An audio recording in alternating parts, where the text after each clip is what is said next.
తెలంగాణ మంత్రివర్గ సమావేశం ప్రారంభం కాబోతోంది. ఇక పూర్తి వివరాలు మా ప్రతినిధి సాదిక్ లైవ్ లో అందిస్తారు. సాదిక్, కేబినెట్ భేటీ ప్రధాన అజెండా ఏంటి?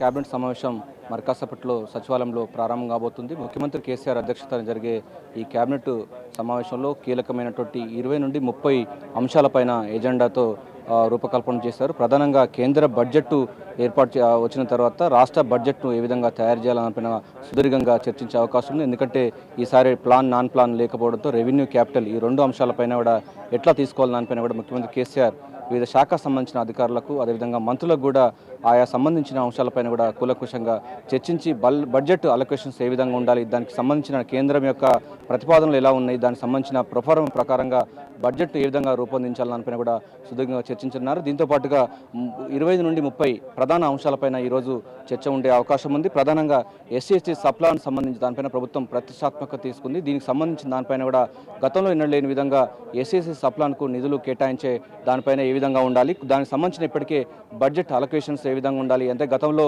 Carry forward ఉండకపోయేది. ఈ బడ్జెట్ అంటే సప్లాన్ సంబంధించిన బడ్జెట్ ఒకవేళ ఈ ఆర్థిక సంవత్సరంలో మిగిలి ఉంటే మిగతా ఆర్థిక సంవత్సరానికి వెళ్లేందుకు అంటే క్యారీ ఫార్వర్డ్ సంబంధించిన అంశాలపైన కూడా కొన్ని చట్ట సవరణలకు కూడా కేబినెట్ ఆమోదం తెలుపనుంది. దీంతో పాటుగా మైనార్టీ సంబంధించిన దానికి ఇప్పటికే సుదీర్ఘ కమిటీ ఏర్పాటు చేసింది. మైనార్టీలకు 12% రిజర్వేషన్ ఇవ్వాలని కూడా ప్రభుత్వం సంకల్పించింది. ఈ నేపథ్యంలో సుదీర్ఘ కమిటీ కూడా ప్రభుత్వానికి ఒక నివేదిక ఇచ్చింది. ఈ నివేదికను కూడా ఈరోజు కేబినెట్ ఆమోదం తెలుపుతుంది. దీంతో పాటుగా ఎప్పటి నుంచో చాలామంది నిరుద్యోగులు అంటే హోంగార్డులకు సంబంధించిన దానిపైన కూడా ఈరోజు కేబినెట్ చాలా కీలకమైనటువంటి చాలా సంతోషకరమైన వార్త అందించే అవకాశం ఉంది.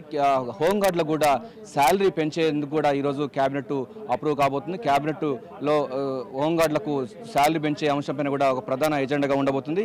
అంటే ఈరోజు నిర్ణయం ప్రకారంగా హోంగార్డులకు కూడా శాలరీ ఎంత పెంచుతారో దానిపైన కూడా ఇంకా స్పష్టత వచ్చే అవకాశం ఉంది. మనకున్న సమాచారం 30% వరకు కూడా హోంగార్డులకు శాలరీ పెరిగే అవకాశం ఉంది. దీంతో పాటుగా మూసీ రివర్ను రక్షణ కోసం ఇప్పటికే ఒక కార్పొరేషన్ ఏర్పాటు చేయబోతుంది ప్రభుత్వం. మూసీ రివర్ కార్పొరేషన్కి ఏ విధంగా చేయాలి, మూసీని మొత్తం ఎలా రక్షణ చేయాలి, ఒక సుందరమైనటువంటి ఏరియాని ఏ విధంగా చేయాలి, మూసీ పరివాహక ప్రాంతాలు కానీ అక్కడ ప్రాంతాలు కూడా మొత్తం పర్యాటక ప్రాంతాలు ఏ విధంగా తీసుకురావాలి, మూసీని మొత్తం కూడా ఇప్పటికీ మురికిగా ఉన్న మూసీని ఏ విధంగా అందమైన ప్రదేశంగా తీర్చిదిద్దాలని దానిపైన కూడా ఒక కార్పొరేషన్ ఏర్పాటు చేయబోతున్నాం. దీనికి సంబంధించిన దానిపైన కూడా కేబినెట్లో ఈరోజు ఆమోదం తెలుపనుంది. దీంతో పాటుగా కొన్ని అంటే ఇప్పటికే ప్రభుత్వం ప్రతిష్టాత్మక తీసుకున్న సాగునీటి ప్రాజెక్టులకు నిధుల కొరత ఉన్న నేపథ్యంలో నిధులను ఏ విధంగా తీసుకురావాలని దానిపైన కూడా కీలకంగా చర్చించున్నారు. ప్రధానంగా కాళేశ్వరం సంబంధించిన ప్రాజెక్టులో ఉన్న దానిపైన 7,800 కోట్ల రూపాయలు కూడా రుణాలు తీసుకునేందుకు ఆంధ్ర బ్యాంకు ద్వారా రుణాలు తీసుకునేందుకు కూడా కేబినెట్ ఆమోదం తెలుపునుంది. ఇది ప్రధానమైన అంశంతో పాటు ఉంది. దీంతో పాటుగా ఇప్పటికే మహబూబ్నగర్ జిల్లాలో మెడికల్ కాలేజ్ ఒక ఏర్పాటు చేయబోతున్నారు. దానికి సంబంధించిన దానిపైన కూడా కొన్ని పోస్టుల క్రియేషన్స్కు అదేవిధంగా వాటికి కూడా కేబినెట్ ఆమోదం తెలిపింది. మొత్తంగా చూస్తుంటే 20 నుండి 30 అంశాల ఎజెండాగా కేబినెట్ సమావేశంలో కూలంకుషంగా చర్చించినారు. ప్రధానంగా కేంద్ర బడ్జెట్కు అనుగుణంగా రాష్ట్ర బడ్జెట్ను ఏ విధంగా రూపుదిద్దుకోవాలి, శాఖల వారీగా ప్రియారిటీ రంగాలు ఏమిటి అనే దానిపైన కూడా ముఖ్యమంత్రి కేసీఆర్ స్వయంగా బడ్జెట్ తయారీలో ముందుండబోతున్నారు.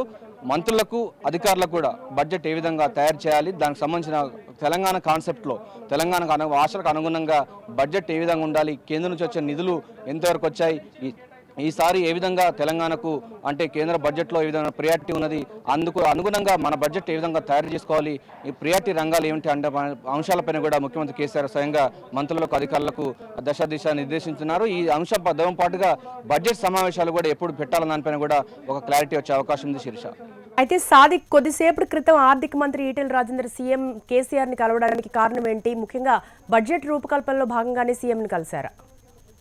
ఎస్ శిరీష, ఎందుకంటే కేంద్ర బడ్జెట్ పెట్టిన తర్వాత రాష్ట్రాలకు ఏ విధంగా వచ్చింది, రాష్ట్రాల ఆదాయం పైన కానీ ఆ రాష్ట్రంలో ఉన్నట్టు పెద్ద నోట్ల రద్దు తర్వాత దాదాపు రాష్ట్రాలు అన్ని పరిస్థితులు దేశంలో 29 రాష్ట్రాలు ఎదుర్కొన్న పరిస్థితుల్లోనే తెలంగాణ రాష్ట్రం కొన్ని ఆర్థిక పరిస్థితుల ఆర్థికమైనటువంటి సంక్షోభం ఉన్నమాట వాస్తవం. అయితే కేంద్ర బడ్జెట్ ఎటువంటి బెనిఫిట్స్ ఇచ్చింది, ఆ బెనిఫిట్స్ను దీర్ఘకాలికంగా తెలంగాణ ప్రభుత్వం ఏ విధంగా అడాప్ట్ చేసుకోవాలి, బడ్జెట్లో ఏ విధంగా రూపకల్పన చేసుకోవాలి, అంటే కేంద్ర బడ్జెట్కు అనుగుణంగా రాష్ట్ర బడ్జెట్, రాష్ట్ర ఆదాయము, రాష్ట్రానికి సంబంధించినట్టు కొత్త పథకాల యొక్క ప్రియారిటీ అంశాలు ఈ 3 కూలంకషంగా చర్చించేందుకు కొత్త బడ్జెట్ రూపకల్పన చేయాల్సిన అవసరం ఉన్న నేపథ్యంలో ఉదయం పూట ప్రగతి భవన్లో ముఖ్యమంత్రి కేసీఆర్ స్వయంగా ఆర్థిక శాఖ అధికారులు, ఆర్థిక మంత్రి ఈటెల రాజేందర్ కూడా సుదీర్ఘంగా చర్చ జరిపారు. కేంద్ర బడ్జెట్ ఏ విధంగా ఉంది, రాష్ట్ర బడ్జెట్ ఏ విధంగా ఉన్నది, ఎస్సీ సప్లాన్కి అదేవిధంగా ఈ సాగునీటి ప్రాజెక్టులకు ప్రియారిటీ ఇస్తున్న నేపథ్యంలో దీని పాటుగా కొన్ని చేతి వృత్తుల వాళ్ళకు కూడా, ఎందుకు ఉదాహరణకు చేపల పెంపకం కానీ, గొర్రెల పెంపకం కానీ ఇట్లాంటి చేతి వృత్తుల వారికి కూడా